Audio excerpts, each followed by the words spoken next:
Hello students, welcome to my YouTube channel concept mentor. आज की class में हम जो चैप्टर स्टार्ट करने वाले हैं वो है pair of linear equation in two variable.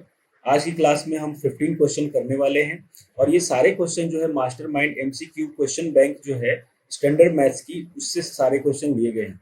आज की क्लास में हम इसके बेसिक कॉन्सेप्ट और कोई शॉर्ट ट्रिक्स अगर अप्लाई होता हुआ होगा, क्योंकि आज की क्लास में बहुत ही बेसिक से क्वेश्चन है, उनको हम अप्लाई करके आपको सिखाएंगे कि किस तरीके से क्वेश्चन को वर्ड प्रॉब्लम भी आए तो उसको किस तरीके से हम सॉल्व करेंगे, और कोशिश करेंगे कि जितने भी क्वेश्चन हो वो बाई ऑप्शन से हो जाए। पहली चीज तो ये हुई। दूसरी ये है कि polynomial pair of linear equation के अलावा भी कई सारे चैप्टर जैसे ट्रायंगल हो गया या फिर पॉलिनोमियल हो गया या ट्रिग्नोमेट्री हो गया, ये भी इसी बुक के सारे सॉल्यूशन जो है आपको प्लेलिस्ट में मिल जाएगा। आपको जो भी चैप्टर देखना हो आप प्लेलिस्ट में जाकर क्लास 10th, जैसे ट्रिग्नोमेट्री देखना हो तो क्लास 10th ट्रिग्नोमेट्री चैप्टर दिख जाएगा, क्लास 10th रियल नंबर मिल जाएगा, और इस चैनल के ऊपर ओसवाल के भी सॉल्यूशन मिलेंगे और इस बुक के भी मास्टरमाइंड क्वेश्चन बैंक की जो स्टैंडर्ड की बुक है उसके भी सारे क्वेश्चन आपको सॉल्व किया हुआ मिलेगा, और एक से बढ़कर एक शॉर्ट ट्रिक्स के साथ। तो अगर आप चैनल पर नए हैं तो प्लीज चैनल को सब्सक्राइब करें, नोटिफिकेशन के लिए बेल आइकन के बटन को दबाएं जिससे कि वीडियो की लेटेस्ट नोटिफिकेशन आपको मिलती रहे। और जितने भी आपको पीडीएफ हैं इस चैप्टर्स के, वो आपको हमारे टेलीग्राम चैनल से मिल जाएगा। डिस्क्रिप्शन में चैनल का लिंक दिया हुआ है, जाके आप वहां से वीडियो को देखकर और आप टेलीग्राम चैनल को ज्वाइन करके आप पीडीएफ को डाउनलोड कर सकते हैं। तो चलिए आज का सेशन स्टार्ट करते हैं, बढ़ते हैं सबसे पहले क्वेश्चन की तरफ। इसमें दिया हुआ है which of the following is a solution of equation 3x plus 5y is equal to 8। अब देखिए यहाँ पे दिया हुआ है 3x plus 5y is equal to 8 और कहा जा रहा है कौन सा इसका सॉल्यूशन है। सॉल्यूशन का मतलब ये हुआ कि जो भी कंडीशन आपको दी हुई है, यहाँ पे देखिए यहाँ पे कंडीशन दिया हुआ है 3x plus 5y is equal to 8 और इधर कई सारे ऑप्शन दिए हुए हैं। एक ए में दिया हुआ है x is equal to 1, y is equal to 0, B में दिया हुआ है x is equal to 0, y is equal to 1, C में x is equal to 1, y is equal to 1, और डी में x भी 0 और y भी 0। तो सॉल्यूशन का मतलब ये हुआ कि आपको x और y की वैल्यू यहाँ पे रखना है और रखने के बाद इसको लेफ्ट हैंड साइड को सॉल्व करना है। अगर ये राइट हैंड साइड के इक्वल हो जाता है तो वही कंडीशन इसका सॉल्यूशन कहलाएगा। तो अपन एक एक ऑप्शन को रखकर चेक करेंगे और चेक करने के बाद आपको जिसमें ये कंडीशन प्रूफ हो जाए, यानी कि सही हो जाए, सेटिस्फाई हो जाए, वो हमारा इस इक्वेशन का सॉल्यूशन होगा। जैसे कि अपन बात करते हैं ऑप्शन सी की।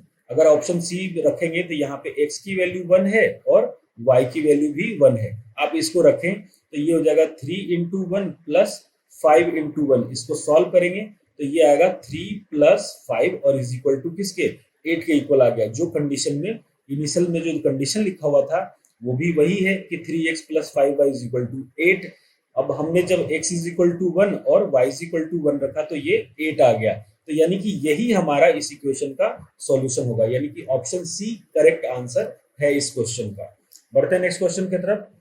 सेकंड कहा जा रहा है कि which of the following is not a solution. Not a solution का मतलब ये सारे वैल्यू को हमें, जैसे x is equal to 3, y is equal to -2, x is equal to 1, y is equal to -2, ये सारे जो भी वैल्यू x और y के दिए हुए हैं वो इस कंडीशन में, ये जो कंडीशन दिया हुआ है हमारा, क्या है condition, 3x plus 2y is equal to 5, इसमें पुट करेंगे। पुट करने के बाद अगर ये वैल्यू नहीं आता है तो वही हमारा सॉल्यूशन इसका नहीं होगा, क्योंकि यहाँ पे पूछा जा रहा है not a solution of equation. तो जैसे मान लीजिए हमने पहला रखा x इज इक्वल टू 1 और y इज इक्वल टू भी 1। आप जब रखेंगे इसको तो 3 इंटू 1 प्लस 2 इंटू 1 ये आ गया, 3 प्लस 2 को ऐड करेंगे तो क्या आ जाएगा 5, यानी ये तो इसका सॉल्यूशन है, लेकिन हमें चाहिए नॉट अ सॉल्यूशन। तो एक बार अपन बी वाला ऑप्शन रख लेते हैं। बी वाला ऑप्शन आप रखिएगा तो x इज इक्वल टू 3 और y इज इक्वल टू -2। जब आप इसमें पुट करेंगे तो देखिए ये होगा 3 into 3 plus 2 into y is equal to -2 है, यहाँ पे -2 रखेंगे। इसको सिंप्लीफाई करेंगे तो 3 3 जा 9 और 9 माइनस 4 जाने पे ये 5 आ रहा है, यानी ये भी इस कंडीशन को सेटिस्फाई कर रहा है। सी ऑप्शन को चेक कर लेते हैं, x इज इक्वल टू -1 और y इज इक्वल टू 4। जब आप ये रखिएगा तो x इज इक्वल टू यानी कि 3 इंटू -1 प्लस 2 इंटू 4, सॉल्व करेंगे तो ये आएगा -3 और प्लस 8, सिंप्लीफाई करने पर ये भी 5 आ रहा है, तो यानी ये भी इसका सॉल्यूशन है। यानी कि डी ऑप्शन इसका करेक्ट आंसर होगा। x इज इक्वल टू 1 और y इज इक्वल टू जब -2 रखेंगे तो ये हो जाएगा 3 इंटू 1 प्लस 2 इंटू -2। यहाँ पे जब सॉल्व करेंगे तो 3 -4 आएगा जिसका आंसर -1 हो रहा है, और ये कह रहा है कि यहाँ 5 होना चाहिए। तो इस तरीके से जो डी ऑप्शन है इसका, इस जो कंडीशन दिया हुआ उसका सॉल्यूशन नहीं है, और हमारे लिए डी जो है यहाँ पे राइट आंसर हो जाएगा। बढ़ते हैं नेक्स्ट क्वेश्चन की तरफ। देखिए यहाँ पे दिया हुआ है x इज इक्वल टू 3 और y is equal to 4 is a solution of linear equation. इसका मतलब ये हुआ कि नीचे इक्वेशन दिए हुए हैं, ऑप्शन ए में अलग इक्वेशन है, ऑप्शन बी में अलग इक्वेशन है, ये सारे इक्वेशन दिए हुए हैं, और कहा जा रहा है कि कौन से इक्वेशन का x इज इक्वल टू 3 और y इज इक्वल टू 4 जो है सॉल्यूशन होगा। तो हमें क्या करना है, जितने भी ऑप्शन दिए हुए हैं उन सब पे x इज इक्वल टू 3 और y इज इक्वल टू 4 रख के चेक करेंगे। जो कंडीशन को सेटिस्फाई करेगा, यानी कि सारा वैल्यू रखने पर जिसमें 0 आ जाएगा वही हमारा सॉल्यूशन होगा। जैसे कि मान लीजिए मैंने पहला ऑप्शन को मैं चेक करता हूं, कब x इज इक्वल टू 3 और y इज इक्वल टू 4 पर। पहले इक्वेशन में रखेंगे तो 2 इंटू 3 प्लस 3 इंटू वाई की जगह पे 4 और -17। ऐसा करने पर क्या ये 0 आ रहा है? आप चेक करेंगे तो 3 2 जा 6 और 4 3 जा 12 -17। आप इनको ऐड करेंगे तो ये आएगा 18 और ये हुआ 17, तो ये तो माइनस होके 1 आ रहा है, जबकि कंडीशन दिया हुआ है 0, तो ये इसका सॉल्यूशन नहीं है। उसी तरीके से आप बी को चेक करें, बी में दिया हुआ है 3x plus 2y -17 is equal to 0। यहाँ पर x की जगह रखेंगे आप 3, y की जगह पे रखेंगे 4, y की जगह पे यहाँ पे 4 और -17। इसको सॉल्व करेंगे तो ये आएगा 3 3 जा 9 और ये होगा 4 2 जा 8 और -17। 9 और 8 17 होगा, 17 -17 इज इक्वल टू 0। यानी कि जब हमने इस गिवन कंडीशन में ये जो दिया हुआ था x इज इक्वल टू 3 और y इज इक्वल टू 4, इन सारे इक्वेशन में जब चेक कर रहे थे तो बी ऑप्शन इसको सेटिस्फाई कर रहा है। सेटिस्फाई करने का मतलब x और y की वैल्यू रखने पर ये जो है वो 0 के इक्वल आ रहा है। जब ये 0 के इक्वल आ रहा है तो यानी कि इस कंडीशन को ये सेटिस्फाई कर रहा है, यही इसका सॉल्यूशन होगा, यानी कि ऑप्शन बी इसका करेक्ट आंसर हो जाएगा। बढ़ते हैं नेक्स्ट क्वेश्चन की तरफ। देखिए यहाँ पे दिया हुआ है कि x इज इक्वल टू 2 और y इज इक्वल टू 1 जो है कौन से is a solution of linear equation. ये सारे इक्वेशन दिए हुए हैं, इनका कौन से लीनियर इक्वेशन का x इज इक्वल टू 2 और y इज इक्वल टू 1 जो है सॉल्यूशन है। सॉल्यूशन कहने का मतलब अभी मैंने प्रीवियस क्वेश्चन में भी समझाया कि ये वाला वैल्यू रखने पर जो भी कंडीशन दिया हुआ हो, जैसे पिछले बार में आप देखें तो यहाँ पे 0 दिया हुआ था, तो हमने वैल्यू रखने के बाद हमें जो वैल्यू मिला वो 0 था। यहाँ पे जो कंडीशन दिया हुआ है 2x plus 7y is equal to 11, यानी कि हमें x और y की वैल्यू रखने के बाद हमें क्या मिलना चाहिए? 11 मिलना चाहिए। या 4x माइनस 2y में, यानी कि ऑप्शन बी की बात कर रहा हूँ, 4x माइनस 2y में x इज इक्वल टू 2 और y इज इक्वल टू 1 रखने पर 5 आना चाहिए। तो आप रख के यहाँ पे चेक करेंगे, और चेक करने के बाद आपको जिसमें ये कंडीशन सेटिस्फाई होता हुआ दिखेगा वही इसका सॉल्यूशन हो जाएगा। तो जैसे मान लीजिए मैं यहाँ पे चेक कर रहा हूँ, पहले क्वेश्चन को मतलब पहले ऑप्शन को चेक कर रहे हैं, 2x plus 7y 2x plus 7y is equal to 11 ये दिया हुआ है। आप x की जगह पे 2 रखें और 7 इंटू वाई की जगह पे 1 रखेंगे, तो ये हो जाएगा 2 2 जा 4 और 1 into 7 is equal to 7। Simplify करने पर 11 आ रहा है, और कंडीशन भी दिया हुआ है कि 2x plus 7y is equal to क्या आना चाहिए? 11। यानी कि जब हमने x इज इक्वल टू 2 और y इज इक्वल टू जब 1 रखा तो ये कंडीशन सेटिस्फाई हुआ और यहाँ पे 11 आ रहा है, यानी कि ऑप्शन ए ही जो है इसका राइट आंसर हो जाएगा। बाकी ऑप्शन को चेक करने की नीड नहीं है। और जब आप बहुत ज्यादा प्रैक्टिस करेंगे, इन क्वेश्चनों को आप ढंग से समझेंगे, कॉन्सेप्ट को समझेंगे, तो फिर आपको देखकर भी आइडिया लग जाएगा कि किस में रखने पर आप ये कैलकुलेशन आप माइंड में भी करके इसका आंसर निकाल सकते हैं। नेक्स्ट क्वेश्चन है, the point of intersection of the line represented by, एक लाइन दिया हुआ है, आप देखिए ढंग से समझे इसको, 3x minus 2y is equal to 6। ये कह रहा है कि point of intersection, point of intersection का मतलब हुआ कि वो कौन सा पॉइंट है जहां की एक लाइन रिप्रेजेंट किया जा रहा है। ये एक लाइन है 3x minus 2y is equal to 6 and x axis. अब देखिए इस चीज को आपको बहुत अच्छे से समझना है। ये एक लीनियर इक्वेशन है। लीनियर इक्वेशन कहने का मतलब कैसे ये लीनियर हुआ, क्योंकि इसकी जो पावर है वो क्या है, 1 है। अब जिसमें वेरिएबल की, यहाँ पे वेरिएबल जो है वो वेरिएबल कौन कौन से हैं, यहाँ पे वेरिएबल है x और y, ठीक है। इसके वेरिएबल के पावर जो है वो 1 है, चाहे x की देख लो या y की देख लो, सारे वेरिएबल के पावर यहाँ पे 1 होना चाहिए तभी वो लीनियर होगा। यानी कि वेरिएबल की पावर 1 है तो ये एक लीनियर इक्वेशन है। और हमने पढ़ा था कि लीनियर इक्वेशन का ग्राफ जो है एक स्ट्रेट लाइन होता है। तो यहाँ पे भी जो 3x - 2y = 6 का ग्राफ होगा वो एक स्ट्रेट लाइन होगा। अब हमें इस चीज से मतलब नहीं है कि वो ग्राफ कैसा बन रहा होगा, हमें तो ये पता करना है कि ये एक्स एक्सिस पे कहाँ कट करेगा।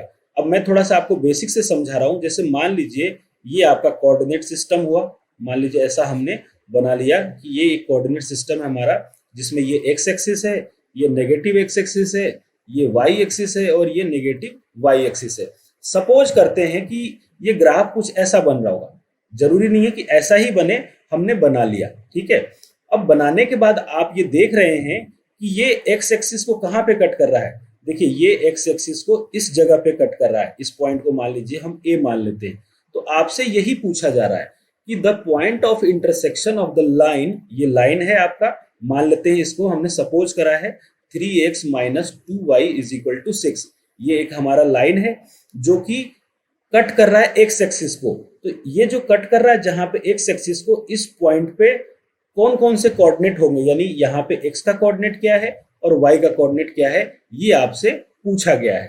तो देखिए इसके दो तरीके हैं। अगर मे बी, मैं अभी भी कह रहा हूं कि ग्राफ में भी ऐसा हो और ना भी हो, इसको दो तरीके से कैसे सॉल्व कर सकते हैं ये मैं आपको समझा रहा हूं। आप पहली चीज ये देखें कि जब भी कोई लाइन, मान लीजिए ये हमारा एक्सिस है, यहाँ पे मैंने बनाया, ये आपका हो गया एक्स एक्सिस और ये वाई एक्सिस। जब भी कोई लाइन इस एक्सिस को कट करेगा, जैसे मान लीजिए यहाँ कट करा और एक पॉइंट है यहाँ पर ए और दूसरा पॉइंट है बी, मान लेते हैं कि बी पे कट करा, तो जब ऑन द लाइन यानी ऑन द एक्स एक्सिस की बात करें तो यहाँ पे इस लाइन का वाई कोऑर्डिनेट जो होगा ना वो 0 होगा। एक्स एक्सिस पे किसी भी लाइन का जब वो एक्स एक्सिस पे कट कर रहा है तो उसका वाई का कोऑर्डिनेट क्या होगा, 0 होगा। सिमिलरली जब आप वाई एक्सिस की बात कर रहे हैं, यही लाइन, ये वाली लाइन जो है, जब वाई एक्सिस को कट कर रहा होगा, यानी ए पॉइंट की मैं बात कर रहा हूं, तो इस पॉइंट पर इसका एक्स कोऑर्डिनेट 0 होगा। ऑब्वियस सी बात है कि x axis, on the x axis y का कोऑर्डिनेट होना भी नहीं चाहिए, तो इसलिए यहाँ पे वाई 0 हो गया। और on the y axis x के पॉइंट नहीं होना चाहिए, इसलिए एक्स = 0 हो गया। तो पहला तरीका तो ये है कि आपको जो कंडीशन दिया हुआ है 3x - 2y = 6, पहला जो कंडीशन है कि ये जो कंडीशन आपको गिवन है, इसमें आप क्या कर दीजिए, आपको पता है कि एक्स एक्सिस का निकालना है और जहां एक्स एक्सिस का पॉइंट निकालना है वहां y का कोऑर्डिनेट क्या हो जाएगा, 0। आप जब y = यहाँ 0 पुट करेंगे तो अपने आप x का कोऑर्डिनेट आ जाएगा। तो देखिए इसको सॉल्व करेंगे तो आप, ये आएगा 3x - 2 × 0 = 6। सॉल्व करेंगे तो 3x = 6 आएगा और x की वैल्यू क्या आ गई, 2। यानी कि हमारा जो x पॉइंट है वो है 2 और y कोऑर्डिनेट जो है वो है हमारा 0, क्योंकि हमें पता है कि on the x axis y coordinate क्या होता है, 0। यानी कि ग्राफ जो मैंने अभी इस तरीके से बनाया है, ये ऐसा ना बन के कुछ इस तरीके से बनता, इस तरीके से बनता, और ये मान लीजिए पॉइंट हमारा x एक्सिस का होता 2 और यहाँ पे y एक्सिस होता 0। तो ये तरीका है आपको निकालने का। पहला तरीका तो ये हुआ। दूसरे तरीके की बात करें तो देखिए आपको कैसे निकालना है। सेकंड मेथड इसका निकालने का ये है कि आपको क्या करना है, जो कंडीशन दिया हुआ है, क्या दिया हुआ है भाई, 3x - 2y = 6, ठीक है। और आपको आंसर दिया हुआ है यहाँ पर, ये दिया हुआ है 2 0, बी ऑप्शन दिया हुआ है 0 - 3, सी ऑप्शन दिया हुआ है -2 0 और डी ऑप्शन दिया हुआ है 0 3। इसका मतलब क्या हुआ कि x एक्सिस 2 है और y एक्सिस 0 है। सिमिलरली नीचे वाले में x एक्सिस 0 है, y एक्सिस -3 है, यहाँ पर भी -2 है और 0 है। आपको क्या करना है कि x = जो भी ये दिया हुआ है आप रख कर देखें, जिसमें ये चीज आ जाए वही आपका आंसर हो जाएगा। दूसरा तरीका ये है कि हर ऑप्शन से आप चेक कर सकते हैं। तो देखिए 3 × 2 - 2 × 0 = 6, यहाँ पे देखिए 3 2 जा क्या हो रहा है 6, और इधर भी ये मल्टीप्लाई होके 0 हो जाएगा, तो 6 इज इक्वल टू 6, यानी कि ऑप्शन ए इस कंडीशन में भी आपका राइट आंसर हो जाएगा। तो यहाँ पे जो ऑप्शन ए है इस क्वेश्चन का करेक्ट आंसर होगा। बढ़ते हैं नेक्स्ट क्वेश्चन की तरफ। यहाँ देखिए दिया हुआ है 5 chair and 4 tables together cost 2800, यानी कि 2800 रुपए में 5 चेयर और 4 टेबल आ रहा है। While four chair and 3 table together 2170, जबकि 4 चेयर और 3 टेबल जो है वो 2170 रुपए में आ रहा है। तो पूछा जा रहा है कि algebraic representation of the situation can be, क्या हो सकता है ना। अब आप देखें यहाँ पे 2 वेरिएबल है, तो यहाँ पे हमारे पास जो चैप्टर है जो हम पढ़ रहे हैं वो क्या है, 2 वेरिएबल है। देखिए लीनियर इक्वेशन इन 2 वेरिएबल, यानी हमारे को यहाँ पे 2 वेरिएबल सेलेक्ट करना है। तो सबसे पहला वेरिएबल जो हम मान लेते हैं किसको, चेयर को, और दूसरा वेरिएबल जो मान लेते हैं वो टेबल को। अगर मान लीजिए वेरिएबल चेयर को हमने x माना और टेबल को मान लेते हैं y, है ना। एक वेरिएबल है चेयर और दूसरा है टेबल, क्योंकि पेयर में लाना है इसको, ठीक है। अब आप ये बताइए कि अगर एक पेन की प्राइस जो है, एक पेन की प्राइस मान लीजिए 2 रुपीज हो, तो 3 पेन की प्राइस कितनी हो जाएगी, 3 पेन की प्राइस हो जाएगी 2 into 3, यही होगा ना। ये ऐसा ही कुछ कॉन्सेप्ट हमें यहाँ यूज करना है कि मान लीजिए चेयर की प्राइस है x और ये कितने चेयर की है, एक चेयर की, और एक टेबल की प्राइस जो है वो है y। तो यहाँ पे लिखा मैंने एक टेबल और एक चेयर की प्राइस जो है y और x दिया हुआ है। अब यहाँ पे पहले कंडीशन में क्या कहा गया है कि 5 चेयर लिए हैं, तो एक चेयर की प्राइस है x और ऐसे कितने चेयर लिए 5x। जैसे एक पेन की प्राइस थी 2 और 3 पेन लिए तो 2 into 3 हो गया। वैसे ही यहाँ पे एक चेयर की प्राइस है x और 5 चेयर लिए तो ये 5x हो गया।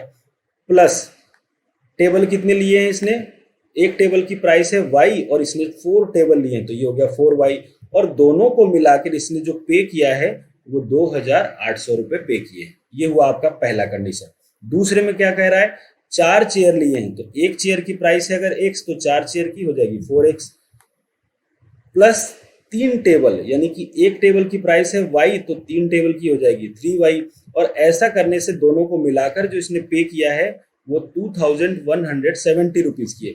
ये आपका देखिए लीनियर इक्वेशन बन गया। ये आपका इस तरीके से ये दोनों लीनियर इक्वेशन है। तो अब आप जो है वो चेक करें और जो कंडीशन ये सेटिस्फाई कर रहा होगा वही आपका आंसर हो जाएगा। तो अगर आप ऑप्शन बी की बात करें तो ये दोनों कंडीशन इसी अकॉर्डिंग है, तो यानी कि इस क्वेश्चन का ऑप्शन बी जो है राइट आंसर हो जाएगा। ये बहुत ही बेसिक से क्वेश्चन है, मैं नहीं मानता कि ये ऐसे क्वेश्चन एग्जाम में आएंगे। मे भी बेसिक जो पढ़ रहे होंगे, जिन्होंने बेसिक मैथ्स लिए हैं, मे भी उनका आ जाए, बट अपन इस तरीके से इसको सॉल्व कर सकते हैं और बहुत आसान तरीके से इसको सॉल्व करके अपन आंसर तक पहुंच सकते हैं। बढ़ते हैं नेक्स्ट क्वेश्चन की तरफ। देखिए यहाँ पे कंडीशन दिया हुआ है, उसको अपन कैसे सॉल्व करेंगे वो देखिए, ढंग से समझना है। क्वेश्चन दिया हुआ है कि the sum of numerator and denominator of a fraction is 8। मान लेते हैं हमें नहीं पता कि वो फ्रैक्शन क्या है ना, हमें पता ही नहीं है कि वो फ्रैक्शन एक्चुअल में है क्या।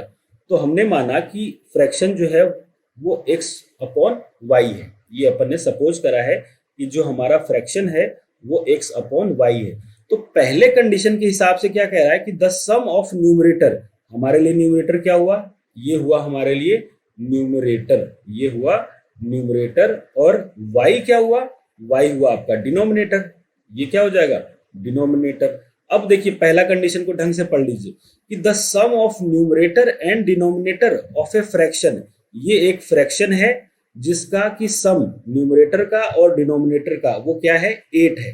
तो पहला कंडीशन हो गया x plus y is equal to 8। अब आप ऑप्शन पे आए तो देखिए ये x plus y is equal to 8, ये x plus y is equal to 8 और ये भी x plus y is equal to 8 है, लेकिन ये वाला नहीं है। तो ये हमारा करेक्ट आंसर नहीं है। पहला आंसर तो हमने यूं ही अलग कर दिया कि ये हमारा आंसर नहीं हो सकता। फिर कहा जा रहा है कि if denominator is increased by 1। अब इंक्रीज्ड बाई 1 का मतलब क्या हुआ, मल्टीप्लाई करें या ऐड करें। आप खुद सोचें कि कोई भी चीज 10 रुपए की हो और दुकानदार ने कहा कि नहीं अब इसका दाम जो है वो बढ़कर 2 रुपए हो गया है, बढ़ गया है, तो आप खुद सोचें कि वो 2 रुपए आप ऐड करेंगे या मल्टीप्लाई करेंगे। तो ऑब्वियस सी बात है, 10 रुपए की चीज में अगर 2 रुपए की बढ़ोतरी हुई है, इंक्रीमेंट हुआ है, तो 10 रुपए की चीज 12 रुपए में मिलेगी। ऐसा थोड़ी है 10 की 2 रुपए में बढ़ने के बाद वो 20 रुपए का हो जाएगा। तो सिमिलरली यहाँ पे कहा जा रहा है कि if denominator is increased by 1, और डिनोमिनेटर क्या था हमारा y, यानी कि ये बढ़ गया 1 रुपए से, तो द फ्रैक्शन बिकम्स 1/2। डिनोमिनेटर में चेंज हुआ है, न्यूमरेटर में नहीं। तो ये हुआ x is upon y plus 1, क्योंकि यहाँ पे कहा गया है कि if denominator is increased by 1 the fraction becomes 1/2। जब डिनोमिनेटर में 1 रुपया या एक अमाउंट बढ़ा देते हैं, न्यूमरेटर में कोई चेंज नहीं करना है, तब ये हो जाता है 1/2। आप अब ऑप्शन को चेक करें, तो यहाँ पे आपको जो डी ऑप्शन है, यहाँ पे देखिए दोनों कंडीशन हमारा आ रहा है। इसमें पहला है x plus y is equal to 8, और दूसरा जो कंडीशन है वो है x upon y plus 1 is equal to 1/8। यानी कि दोनों जो ऑप्शन आ रहा है यहाँ पे डी वाले जो है करेक्ट हो जाएगा, यानी ऑप्शन डी है इस क्वेश्चन का राइट आंसर। आई होप आपको समझ में आ रहा होगा। मैं पूरी कोशिश कर रहा हूँ कि जो भी बेसिक तरीका हो, कोई बच्चा नहीं भी हो, अभी तक कुछ भी नहीं पढ़ा हो, बस उसको प्रैक्टिस के हिसाब से देख रहा हो, या मे भी पढ़ रखा हो, थोड़ी बहुत रिवीजन नहीं हुआ, तो उसको ये चीज़ें बहुत बेसिक तरीके से समझ में आए, और ऐसा ना हो कि अब चैप्टर नहीं पढ़ा हुआ तो कैसे सॉल्व कर सकते। साथ के साथ मैं पूरी बेसिक से समझाने की कोशिश कर रहा हूँ। तो अगर आपको वीडियो पसंद आ रहा है तो प्लीज़ ज़रूर लाइक करें, हमें कमेंट करके बताएं, और अगर नए हैं चैनल पे तो प्लीज़ चैनल को सब्सक्राइब जरूर करें। देखिए क्वेश्चन नंबर 8 है कि the age of daughter is 1/3 the age of her mother. अब आप फिर देखिए कि चैप्टर कौन सा है, pair of linear equation in 2 variable, 2 variable है ये। अब आपके पास सबसे माइंड में आना चाहिए कि 2 वेरिएबल कौन सा ले लें अपन, कोई सा भी ले सकते हैं आप। यहाँ पर एक वेरिएबल हो गई उसकी मदर और एक वेरिएबल हो गई उसकी डॉटर। हमारे पास 2 वेरिएबल तो हो गया x और y, लेकिन जब आप ऑप्शन के तरफ आते हैं तो देखिए आपको एक ही वेरिएबल दिख रहा है, y है ही नहीं, या y है तो x है ही नहीं, मतलब यहाँ पे जो दिया हुआ है सिर्फ x में दिया हुआ है। तो यानी कि कंडीशन को ऐसे यूज करना है कि आपको एक ही वेरिएबल रहे। अब मैं उसका तरीका बता दूंगा कि कैसे आप यूज कर सकते हैं। तो यहाँ पे ये कहा गया कि जो डॉटर की एज है वो उसके माँ के एज से 1/3 है, यानी वो अपने माँ के एज से 1/3 है। कहने का मतलब अगर माँ जो है उसकी 30 ईयर की है तो इसका 1/3 करेंगे तो यानी कि डॉटर जो है वो 10 ईयर की होगी। ये मैंने एग्जाम्पल लिया है ना, कि अगर ये मदर की एज है और इसका 1/3 करने पर ये जो आया है वो डॉटर की एज आई है ना। इस तरीके से आप फाइंड कर सकते हैं। अब ये कहा जा रहा है कि if present age of mother is x year. अब आप देखिए यहाँ पे कंडीशन अब क्लियर हो जाएगा कि मदर की जो एज है वो प्रेजेंट एज जो दिया हुआ है, प्रेजेंट एज क्या दिया हुआ है, x ईयर है ना। तो आप खुद सोचें कि डॉटर की क्या हो जाएगी, डॉटर की जो एज हो जाएगी वो इसका 1/3 यानी x/3, ये हो गई डॉटर की age. Then the age in year of the daughter after 15 year. तो डॉटर की एज 15 साल के बाद कितनी होगी ये पूछा जा रहा है। आज मदर की एज नहीं पूछी जा रही, आपसे सिर्फ डॉटर का एज पूछा जा रहा है। और ये जो आपने निकाला है, अभी जो आपने लिखा है कि प्रेजेंट एज, ये मदर की प्रेजेंट एज है, आज की एज है, और डॉटर की भी ये प्रेजेंट एज है, आज का एज है ये, कि डॉटर जो है वो x/3 ईयर की है। तो आज से 15 साल के बाद ये डॉटर का एज क्या हो जाएगा, डॉटर की एज कितनी हो जाएगी ये पूछी जा रही है। तो आज अगर वो x/3 ईयर की है तो 15 साल के बाद इसमें कितना ऐड कर देंगे, 15 ऐड करेंगे। आप खुद सोचिए, आज कोई बच्चा 10 साल का हो तो 10 साल के बाद कितने का हो जाएगा, मल्टीप्लाई थोड़ी ना करेंगे कि 100 हो जाए।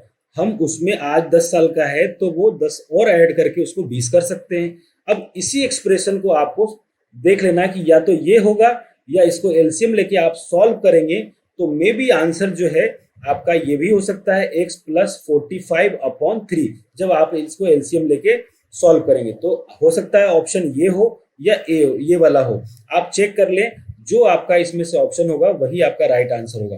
तो जब हम पहले ऑप्शन को देख रहे हैं तो यहाँ पे पहला ही ऑप्शन आपको दिख रहा है कि x/3 + 15, यानी कि ये तो डॉटर की एज है और ये प्लस करके 15 जो किया है वो 15 साल की एज निकालने के लिए किया है, यानी ऑप्शन ए इस क्वेश्चन का राइट आंसर हो जाएगा। बढ़ते हैं स्टूडेंट नेक्स्ट क्वेश्चन की तरफ। क्वेश्चन नंबर 9 दिया हुआ है कि the sum of two number is 137। दो नंबर का सम जो है वो 137 है and their difference is 43। Algebraic equation represent this situation. अब देखिए यहाँ पे जब आप ऑप्शन देखेंगे तो आपको दिख रहा है कि यहाँ पे दो वेरिएबल लिया गया है। जब आप दो वेरिएबल आप इस यहाँ पे यूज किया है तो आप भी दो वेरिएबल के रूप में लेके बना दीजिए। तो देखिए हमें नहीं पता कि वो दो नंबर कौन सा है ना, क्योंकि कंडीशन में कुछ दिया हुआ ही नहीं है। तो हम क्या करते हैं, हम फर्स्ट नंबर को मान लेते हैं x और सेकंड वाले नंबर को मान लेते हैं y। ये अपन ने सपोज कर लिया, ठीक है। अब क्या कह रहा है कि the sum of two number is, two number का मतलब पहला नंबर और दूसरा नंबर, इन दोनों का सम यानी x प्लस वाई जो है 137 दिया हुआ है। ठीक है भाई, मान लिया 137 है। और इनका डिफरेंस का मतलब x minus y is equal to दिया हुआ है 43। ये रहा आपका x minus y is equal to 43। तो अब आप ये देखें कि कौन सा ऑप्शन यहाँ पे सही है। जो ऑप्शन है वही आपका राइट आंसर हो जाएगा। तो देखिए x plus y is equal to 137 और x minus y is equal to 43। Option C यहाँ पे इस क्वेश्चन का गिवन कंडीशन के अकॉर्डिंग राइट आंसर हो जाएगा। बढ़ते हैं नेक्स्ट क्वेश्चन की तरफ। क्वेश्चन नंबर 10 दिया हुआ है कि the value of a so that the point 3a lie on the line represented 2x minus 3y is equal to 5 is क्या होना चाहिए। अब आप बहुत ढंग से समझे इस क्वेश्चन को। सबसे पहले देखिए ये ऐसे अभी अगर ये क्वेश्चन समझ जाएंगे तो नेक्स्ट टाइम जब ये चीजें आएगी तो आप बहुत आसानी से इसको सॉल्व कर पाएंगे। अब देखिए यहाँ पे क्या दिया हुआ है, इक्वेशन दिया हुआ है 2x minus 3y is equal to 5, ये गिवन है। अब आपको क्या कह रहा है, a की वैल्यू फाइंड करनी है। तो अपन ने बात करा था पहले दूसरे क्वेश्चन में कि कोई भी गिवन इक्वेशन का सॉल्यूशन क्या होता था कि उस इक्वेशन की वैल्यू जो उस कोऑर्डिनेट को सेटिस्फाई करे, यानी कि मुझे x इज इक्वल टू 3 रखना पड़ेगा और y is equal to a रखना पड़ेगा। y is equal to a रखने पर इसको सिंप्लीफाई करते और अगर ये सॉल्यूशन है ना, देखिए यहाँ पे कह रहा है कि the value of a so that point 3a lie on the line represented by 2x minus 3y is equal to 5। मे भी कोई लाइन है इस तरीके से, हमें नहीं पता कि वो लाइन कैसा है। मे भी ये लाइन है इस तरीके के जो कि कहीं पे रिप्रेजेंट कर रहा है किसी पॉइंट को, किसी कोऑर्डिनेट को, जहां की x एक्सिस 3 है और y एक्सिस a है। यहाँ पे कुछ इस तरीके से दिया हुआ है।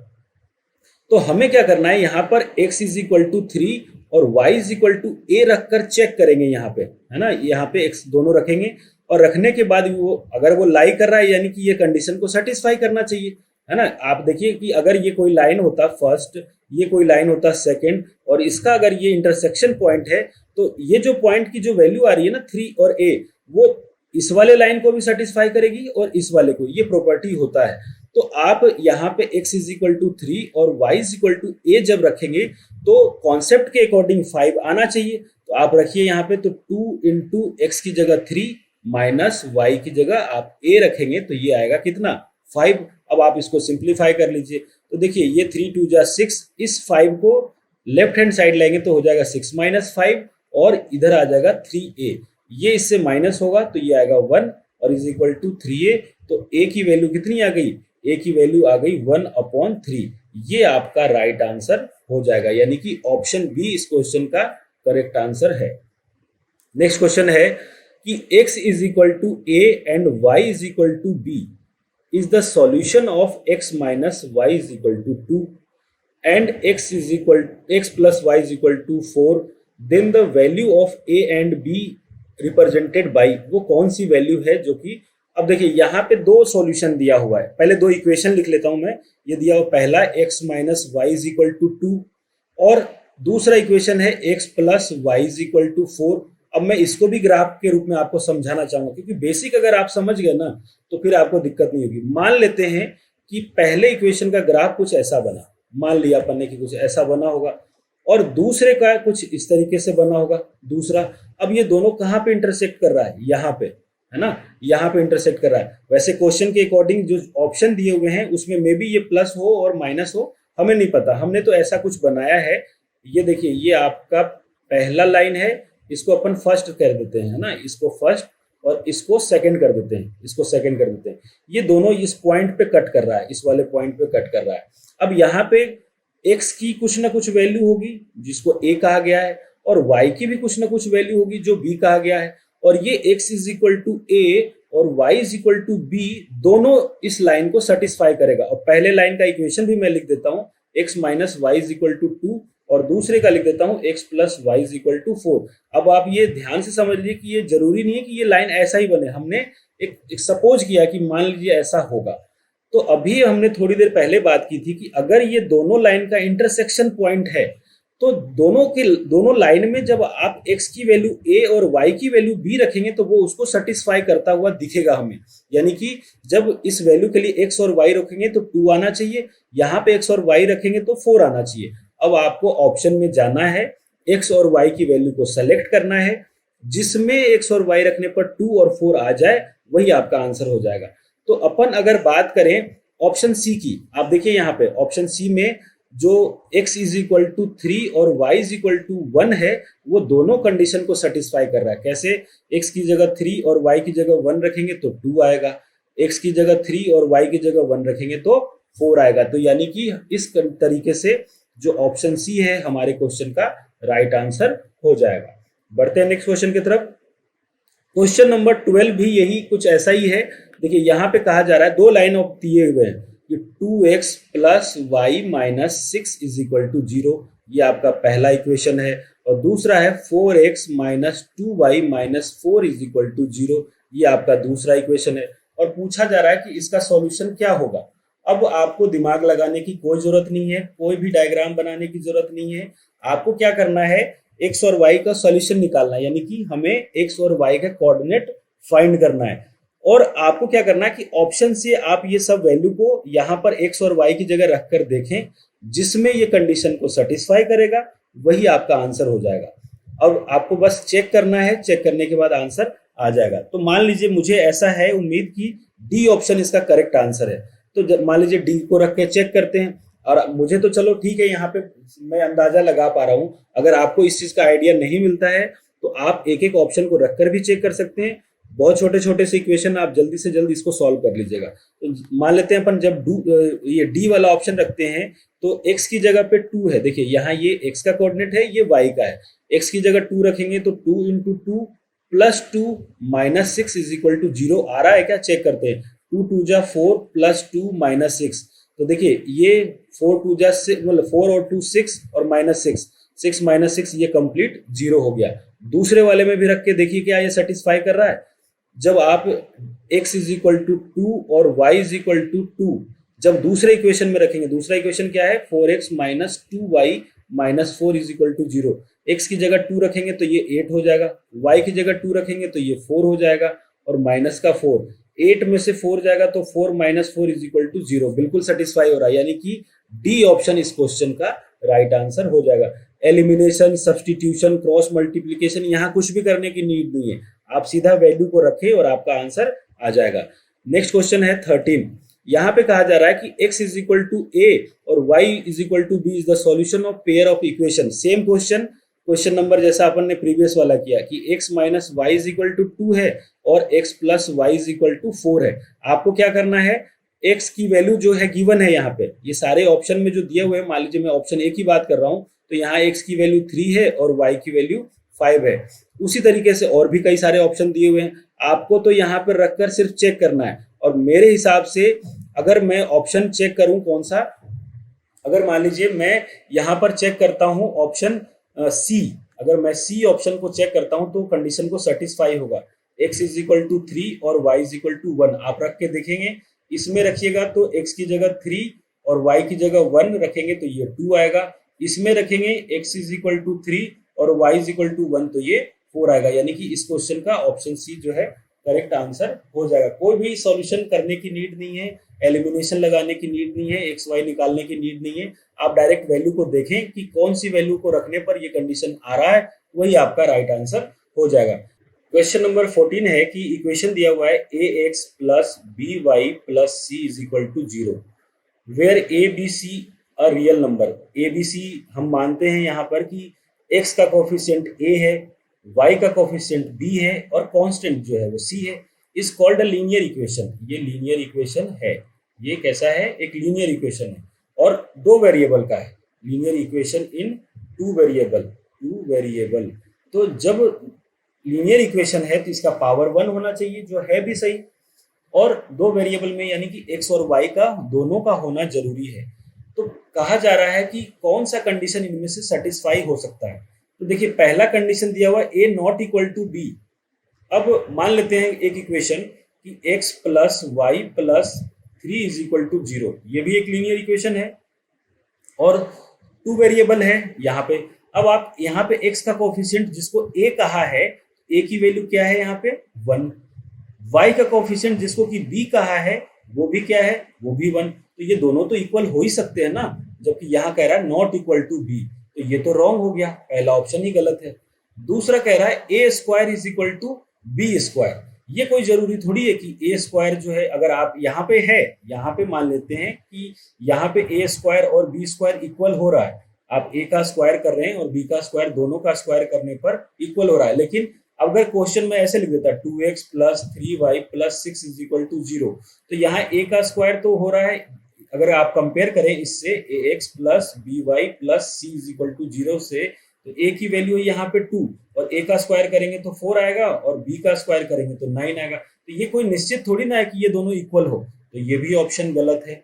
दूसरा कह रहा है कि a square plus b square करने पर 0 आए। ये कहाँ की बात हुई? अगर ये दोनों 0 हो जाते हैं स्क्वायर करने पर, तो फिर कंडीशन कहाँ से सेटिस्फाइड होगा? तो ये कोई निश्चित नहीं है कि सी जो है इसका करेक्ट आंसर ये भी नहीं होगा कि दोनों का स्क्वायर करने पर 0 हो। हाँ, डी ऑप्शन ये कहा जा रहा है कि ए का स्क्वायर प्लस बी का स्क्वायर करने पर वो नॉट इक्वल टू 0। ये जरूर कंफर्म है कि देखिए यहाँ पे ए का स्क्वायर करें तो 4 आया और बी का स्क्वायर करा तो 9 आया, दोनों को जोड़ने पर 13 आएगा जो नॉट इक्वल टू 0 होगा। तो इस तरीके से डी ऑप्शन जो है इसका राइट आंसर हो जाएगा। क्वेश्चन नंबर 15 देखते हैं।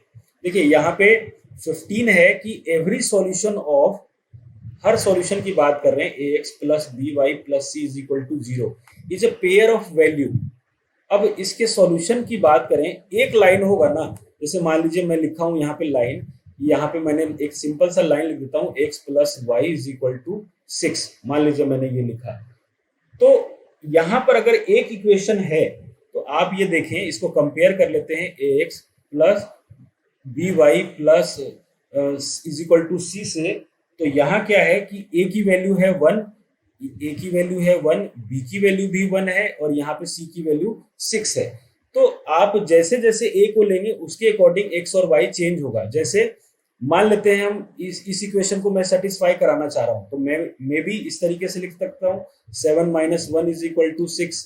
मे भी मैं इसको इस तरीके से लिख सकता हूँ 8 माइनस 2 इज इक्वल टू 6। तो ऐसे कई सारे सॉल्यूशन हो सकते हैं यहाँ पे।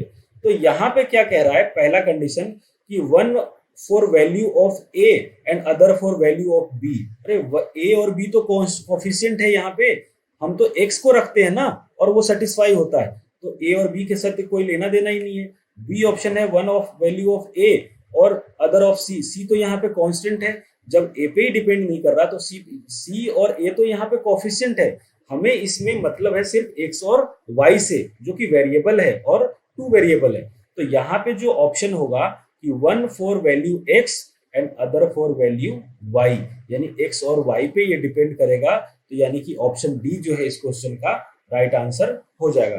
तो स्टूडेंट्स, इसी तरीके से आज के सेशन में हमने 15 क्वेश्चन किए जो पेयर ऑफ लीनियर इक्वेशन का था। आई होप आपको सारे क्वेश्चन अच्छे से समझ में आए होंगे। नेक्स्ट जो 15 क्वेश्चन करेंगे उसमें थोड़ा सा लेवल ऊपर होगा, तो उसमें और सारे अभी तक जो शॉर्ट ट्रिक्स समझ में आया, जो कॉन्सेप्ट मुझे समझ में आया, जो लगा कि बच्चों को बताना चाहिए, वो मैंने डिस्कस करा है। नेक्स्ट चैप्टर मतलब 15 क्वेश्चन जब अपन करेंगे तो उसमें मे भी कुछ डिफरेंट सा आए, तो मैं उनके भी तरीके आपको बताऊंगा। आपसे रिक्वेस्ट इतना ही है कि अगर आप चैनल पर नए हैं तो प्लीज चैनल को जरूर सब्सक्राइब करें, हमें सपोर्ट करें और सब्सक्राइब करना बिल्कुल नहीं भूलें और नोटिफिकेशन के लिए बेल आइकन के बटन को दबाएं, जिससे कि वीडियो की लेटेस्ट नोटिफिकेशन आपको मिलती रहे। मैंने पहले भी बताया था कि मास्टरमाइंड की कंप्लीट सॉल्यूशन जो है आपको इस चैनल पे मिलेगा। अगर कोई वीडियो नहीं भी आपको मिल रहा है तो आप फर्दर 1-2 दिनों के बाद वापस चेक करें प्लेलिस्ट में जाकर, आपको वहाँ पे ये अवेलेबल हो जाएगा। तो प्लीज़ हमें सपोर्ट करें। मिलते हैं स्टूडेंट्स इसी तरीके से नेक्स्ट वीडियो में। तब तक ऑल द बेस्ट।